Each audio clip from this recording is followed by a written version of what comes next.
여러분들이 예배 자리에 앉아 계시지만 예배는 수동적인 모습으로 드리는 것이 아니라 능동적으로 예배를 드려야 합니다.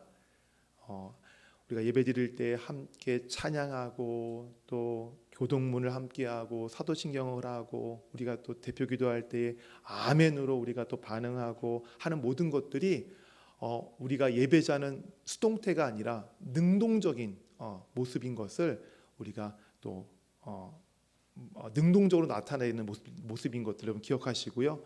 오늘 말씀을 들을 때에도 말씀 가운데에 마음에 와닿으면 하나님 그렇습니다. 옳습니다. 저 말씀에 제가 순종하겠습니다. 또 아멘으로 화답하시고 또 기도하시고 하면서 이 말씀을 듣는 이 시간도 적극적으로 하나님께 올려드리는 여러분의 그 예배 시간 되시기를 바랍니다. 오늘 설교는 한국 교회사에 있었던 한 이야기를 시작을 하도록 하겠습니다. 1909년 4월 4일 김제에 있는 금산이라고 하는 동네에 금산교회 헌당식이 있었습니다. 이 금산교회 헌당식에서 그 교회 초대 장로이신 이자익 장로가 그 헌당식 예배의 그 행사 순서들을 집례했고 또 그곳에서 그 헌당식 예배의 설교를 테이트 선교사라고 하는 그 미국에서 파송받은 선교사님이 그때 말씀을 전하셨어요. 이때 집례를 맡은 금산교회의 초대 장로인 이자익 장로님, 이분은 원래 그 금산이라고 하는 동네에 살기는 그 조덕삼이라고 하는 아주 큰 부자가 있었습니다. 그 부자 집에 있던 마부, 소위 일자무식의 머슴이었습니다. 이 이자익 장로가 이제 이 조덕삼 이 부자가 먼저 선교사의 전도를 받고 그 금산 교회를 자기 사랑방에서 시작을 했어요. 그래서 나중에 이 조덕삼 주인을 따라서 이제 이자익이라는 이 사람도 같이 교회를 다니게 되었고, 그리고 직분을 이제 이 조덕삼이라는 사람도 집사 직분을 받고, 이자익이라는 이 하인도 집사라는 직분을 받고 교회를 섬겼습니다. 그러다가 얼마 후에 이 금산교회에 이제 첫 장로를 뽑는 그런 때가 되어서 이 장로 후보로 조덕삼이라고 하는 집사와 이자익이라는 집사가 둘이 후보가 된 거예요. 한 사람은 그 금산리에서 큰 부자요 금산교회를 세우는 데에 아주 헌신적으로 앞장섰던 이런 양반 집안이고요. 한 사람은 일자무식 마부 하인이었던 이 두 사람이 장로 후보로 올라갔습니다. 장로 투표 결과 여러분 짐작하시겠지만 이 조덕삼이라는 집사는 떨어지고요. 이자익이라는 하인이 장로가 됩니다. 그 당시가 1900년도거든요. 1900년도면 이 조선 땅에 이 계급과 신분이 이 사회 전반에 걸쳐서 아주 뿌리 깊게 내리고 있던 때예요. 이 다른 이 사회에서도 이 양반을 앞서지 못하는, 양반보다 더 상민이라고 하죠. 상민. 그런 사람들이 양반을 앞서지 못하도록 철저하게 차별하고 아주 계급으로 딱 묶어놓는 그 시대 속에 이 금산교회에서 이 조덕삼이라는 이 사람이, 이 양반이 떨어지고 일자무식인 이 머슴이 장로가 되었어요. 이 더 놀라운 건요,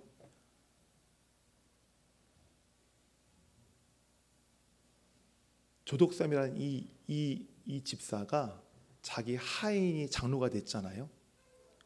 그 하인을 장로로 인정하고 존중하고 존경하면서 그 하인 이자익 장로를 도와서 금산교회를 아주 잘 섬겨갔다는 것입니다. 나중에 이자익 장로가 평양신학교회 목사가 되기 위해서 입학을 하거든요. 조덕삼 집사가 그 이자익 장로가 공부하는 모든 것을 다 뒤에서 뒷바라지 해주고요. 나중에 이자익 장로가 목사가 되어서 금산교회 2대 목사로 오는데 그때 역시 조덕삼 집사는 그 목사 이자익 목사를 도와서 금산교회를 섬겨갑니다. 이런 금산교회의 모습과 이 조덕삼 집사의 모습이 그 당시 조선 땅에 있는 모든 한국교회에서 있었던 일은 아닙니다. 무어 선교사가 서울에 설립한 이 곤당골 교회라는 데가 있습니다. 지금의 승동교회의 전신인데요. 이 곤당골 교회에 무어 선교사의 전도로 그 박성춘이라고 하는 백정, 소 잡는 사람 있죠. 네, 갑파치. 그 백정과 그의 가족이 세례를 받고 그 곤당골 교회의 정식 세례교인이 됩니다. 그때 곤당골 교회를 다니던 양반 교인들이 다 나갑니다.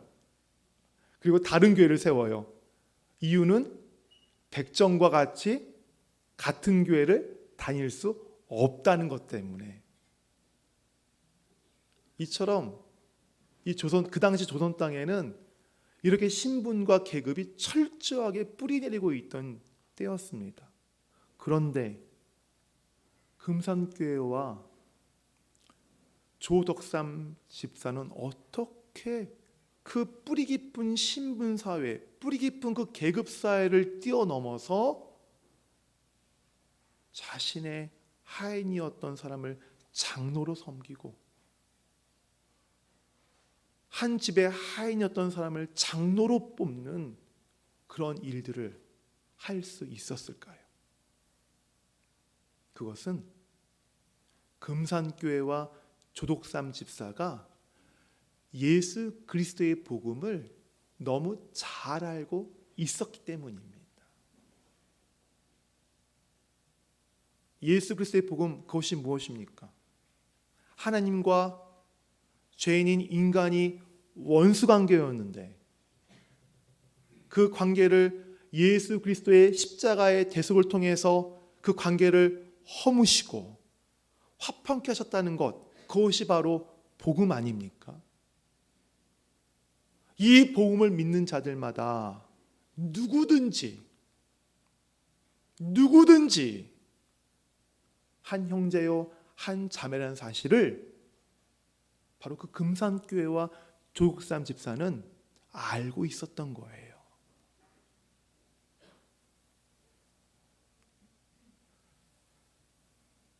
예수 믿는 사람들은 누구나 다 한 형제요 한 자매라고 하는 이 사실을 오늘 우리가 읽은 본문에서도 우리에게 가르쳐주고 있습니다.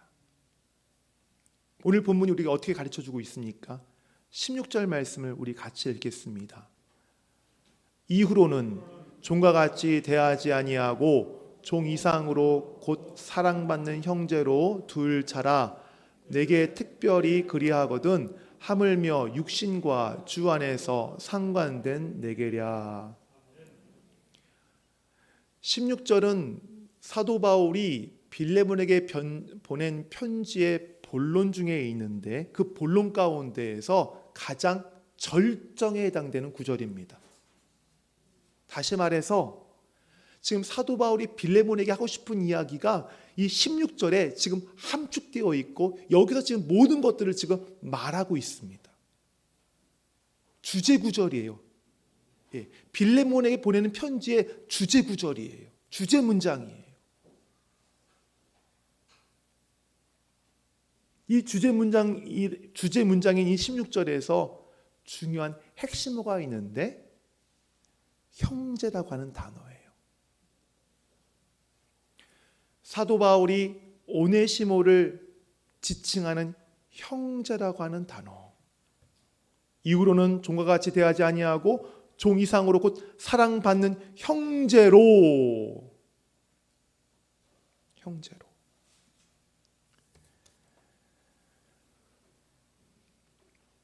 이 형제라는 말을 헬라어로 찾으면 아델포스인데요. 이 아델포스, 죄송합니다. 헬라어를 사용해서 이유를 말씀드리면 이 아델포스의 의미가 어떤 의미인지를 말씀드리려고 그러는 거예요. 이 아델포스라고 하는 이 헬라어는 동일한이란 뜻과 엄마의 여자의 자궁이라는 단어가 합쳐져서 만든 단어가 아델포스, 형제라고 하는 의미예요. 그러니까 그 의미가 어떤 의미인지 아시겠죠?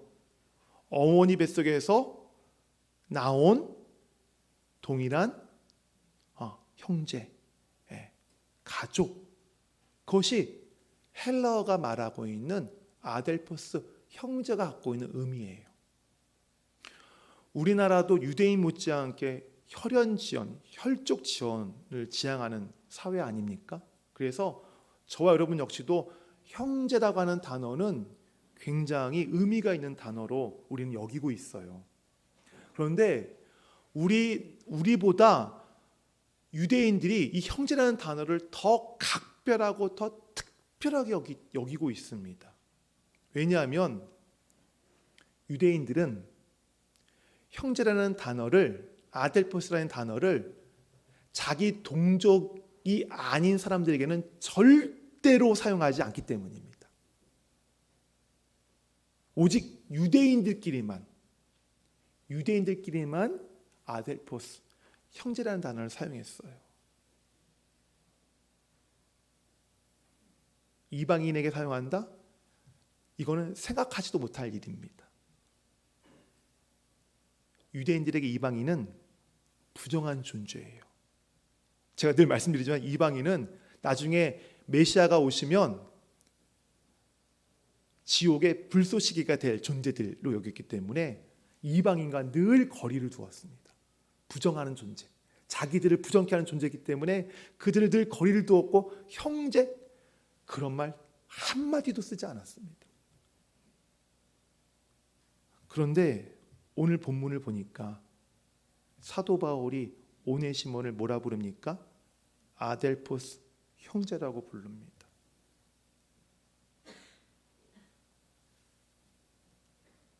엄마의 자궁에서 같이 나온 나의 형제라고 지금 그를 불러요. 나의 동족이라고 그를 부르고 있어요. 사도 바울이 누굽니까? 유대인이에요. 유대인인 사도 바울의 입에서 지금 이방인인 오네시모를 향해, 더군다나 온시모는 그 당시에 사회에서 도구 취급받던 사람이에요.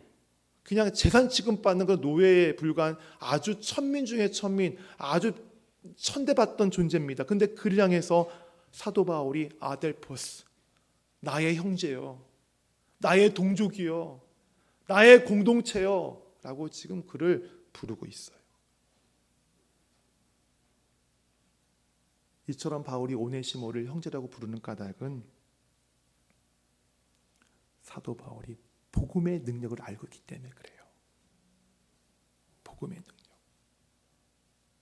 예수 그리스도의 대속의 그 십자가의 죽으심과 부활하심을 통해서 하나님과 사람 사이에 있는 그 넘을 수 없는, 건널 수 없는 장벽을 허무셨을 뿐만 아니라 사람과 사람 사이에 있는 그 원수 관계도 예수 그리스도의 대속하심이 허물었다는 그 사실. 그는 그 능력을 믿었고 바로 그 능력을 믿는 자들마다 하나님 앞에서 그리스도의 장중 안에 있는 한 형제요 자매라는 것을 그는 확신하고 있었기 때문입니다. 그래서 그는 거침없이, 사도 바울은 빌레몬서뿐만 아니라 골로새서에서도 오네시모를 형제라고 불러요. 거침없이 다른 유대인들 눈치 보지 않고 거침없이 이방인을 향해서 형제여라고 그가 부르고 있는 것입니다.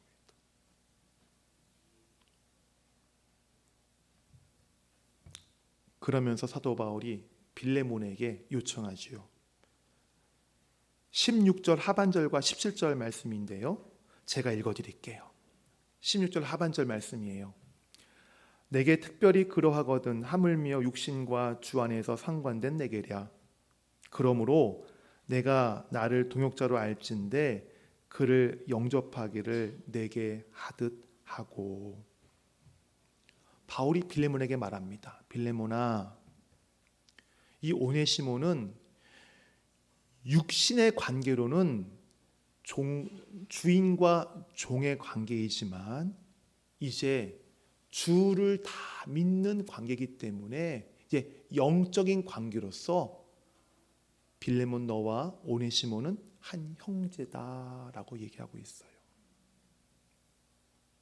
그러니까 오네시모가 너에게 가거든 마치 그가 동역자, 너의 동역자, 너의 영적 아버지인 나 사도 바울처럼 그를 여기고 그를 대하라고 얘기합니다. 그를 종처럼 취급하지 말아라. 그를 종처럼 부리지 말아라.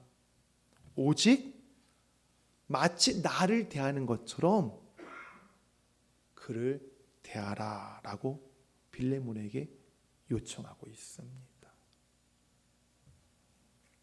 성도 여러분, 여러분이 우리 수원 명성교회 공동체 안에서 이처럼 형제요 자매라고 부르고 계신 분들이 있습니까? 아마 당연할 줄 압니다. 여러분들 다 아마 나의 형제, 나의 자매 그러면 아마 머리에 이러한 분, 이분 아마 머리에 그분의 얼굴, 이름이 떠오를 거예요. 그러면 한 번 더 생각해 보시길 바랍니다. 내가 형제요 자매라고 부르는 분들,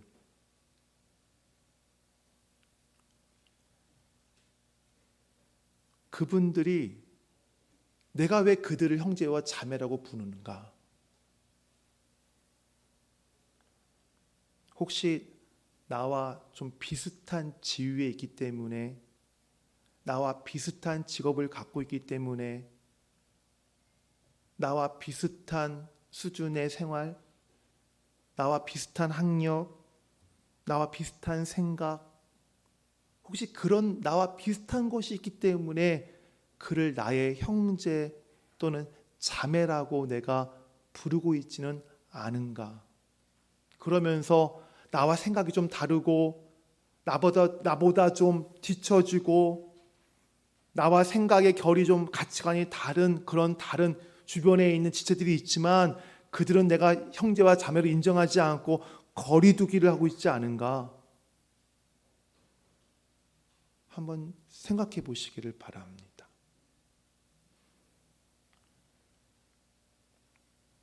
지난주 저는 제 스스로에게 나는 우리 교회 성도들에게 그들을 진짜 우리 교회 성도들, 우리 교회 오는 성도들이겠죠. 이 교회 세상에서 이 교회 울타리 들어오는 성도들을 정말 나의 형제처럼 자매처럼 내가 그들을 대하고 있는가? 함께 나랑 동역하는 우리 교회 성도들, 나의 지체인 성도들, 같이 동역하고 있는 성도들이 이 교회 밖에서 세상으로 오는 사람들을 향해서 그들을 정말 형제와 자매로 그들을 대하고 있을까? 라는 질문을 내 스스로에게 던지고 고민하는 시간을 지난주 가졌었어요.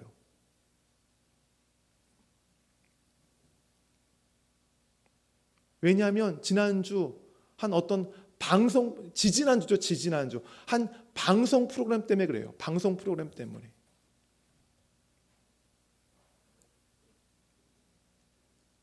그 방송 프로그램에 21년 전에 동성애자로 커밍아웃 하면서 이 우리나라 사회에 아주 큰 이 이슈가 되었던 사람이 나와서 자기 이야기를 하더라고요.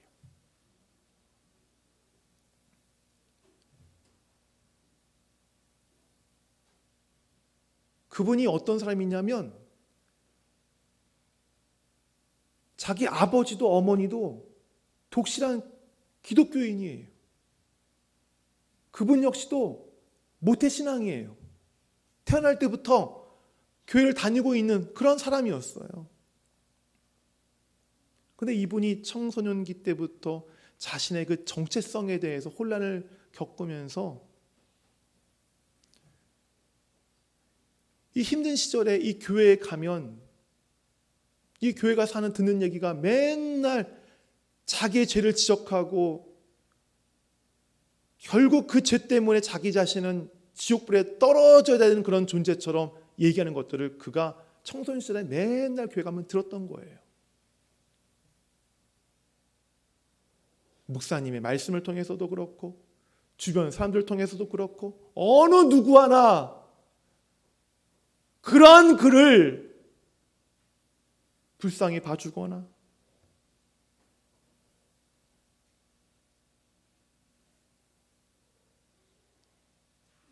그를 사랑의 마음으로 받아주거나 형제처럼 받아주는 그런 일이 없었어요.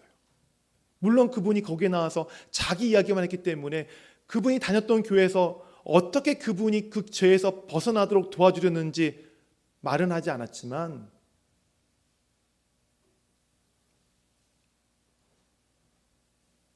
그분이 그 교회에서 그런 얘기들을 듣다 보니까 결국 자기는 구원받지 못하고 영원히 지옥불에 떨어져야 될 그런 존재로 깨달아지고 그래서 그 죄책감과 두려움과 불안함 때문에 더 이상 교회를 나가지 못했다고 하더라고요.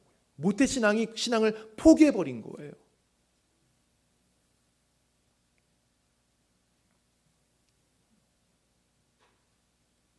더 이상 교회를 나가지 못하게 됐다는 그 말을 듣고 제 마음이 얼마나 아팠는지 모릅니다.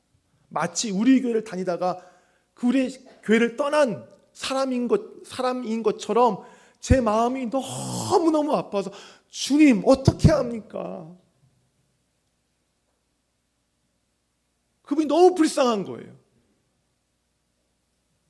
한편으로 그런 분을 받아들일 수 없는, 용납하지 못하는 그 모습을 보이는 교회가 너무 안타까운 거예요. 한국 땅에 너무나 많은 교회들이 있는데 죄에 대해서는 정죄하고 그 결과에 대해 얘기하고 죄가 얼마나 나쁜지에 대해서 얘기는 하지만 그 죄 때문에 어려웠고 힘들어하고 정말 그 죄에서 벗어나려고 노력하는 그분들을 보듬어 안고 어떻게 하면 그 죄에서 벗어날 수 있을까를 고민하고 같이 기도하는 교회는 정작 많이 없다는 사실 여러분 아십니까? 물론 죄에 대해 선포해야 되죠. 죄가 얼마나 나쁜지 죄에 대한 결과와 죄에 대한 그 심판에 대해서 분명하고 단호하게 선포해야 합니다. 하지만 동시에 그 죄 때문에 고통스러워하는 사람들을 품에 안아야 돼요. 끌어안아야 돼요. 끌어안고 자기가 자기를 괴롭히는 자기가 빠져있는 그 죄로부터 벗어날 수 있도록 도와야 돼요. 그것이 바로 교회의 모습이에요. 제가 비단 그분이 빠져있는 죄에만 국한해 말씀드리는 것이 아니에요. 우리 교회 성도들 잘 모르지만 그런 분이 짓는 죄를 짓고 계신 분도 있을 거고 그렇지 않다 할지라도 외도하는 죄, 도박의 죄, 죄의 종류가 얼마나 많이 있습니까? 그 죄에 빠져서 지금 허덕이는 분들이 분명 우리 교회에 있어요. 그런 모든 분들을 두고 제가 드리는 말씀이에요.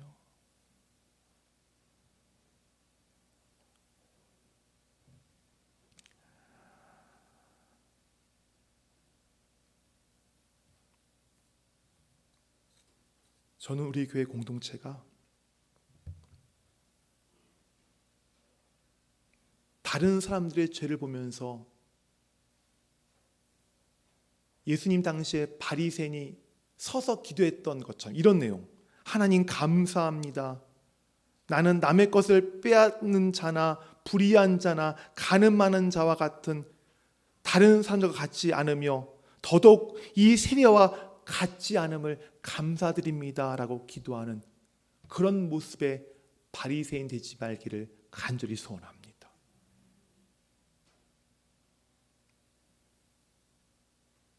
다른 이의 죄가 보이면 여러분 안에 있는 죄도 같이 보기를 원합니다.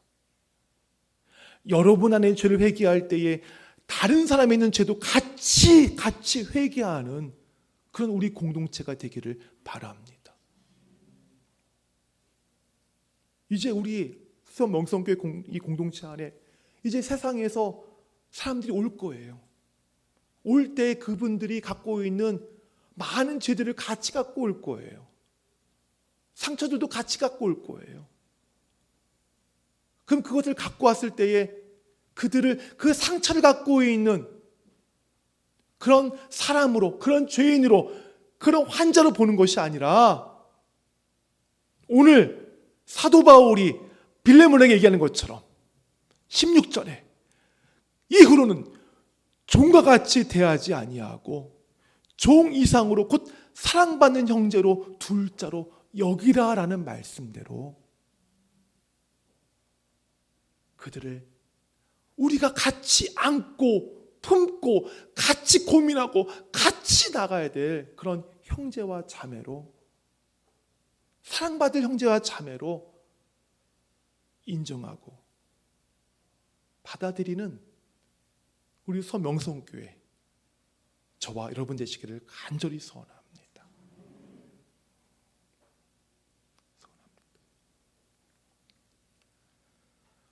우리 공동체가 바로 이러한 공동체가 될 때에 세상에서 어떠한 상처든 어떠한 죄든 갖고 온 그 사람들이 우리 공동체 안에서 그 죄를 이길 수 있는, 그 죄에서 벗어날 수 있는 힘을 얻게 될 줄 믿습니다. 그 죄 때문에 너무 부끄러워서 제가 말씀드린 그 연예인처럼 그분처럼 자기 죄 때문에 너무 부끄러워서 온갖 죄책감과 온갖 수치심으로 정말 하나님의 시선을 피하고 싶어서 담대히 하나님의 은혜의 보좌로 나가지 못하는 그들을 우리 공동체가 끌어안을 때에 그들의 죄에서 벗어날 수 있는 힘을 그들이 얻을 수 있도록 우리가 앞에서 도울 때에 보좌 앞에 담대히 나가지 못했던 그들이 은혜의 보좌 앞에 담대히 나가게 되는 그러한 분들 될 줄 믿습니다. 바로 이러한 공동체 되기를 바라요. 이러한 공동체에 속한 여러분 되시기를 간절히 바랍니다. 같이 기도하겠습니다.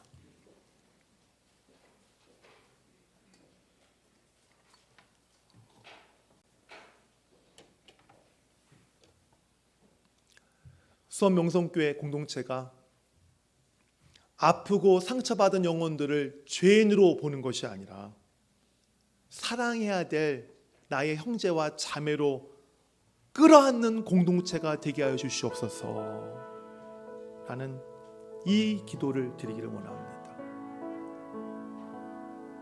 끌어안을 수 있는 그 사랑 제게 해 주십시오.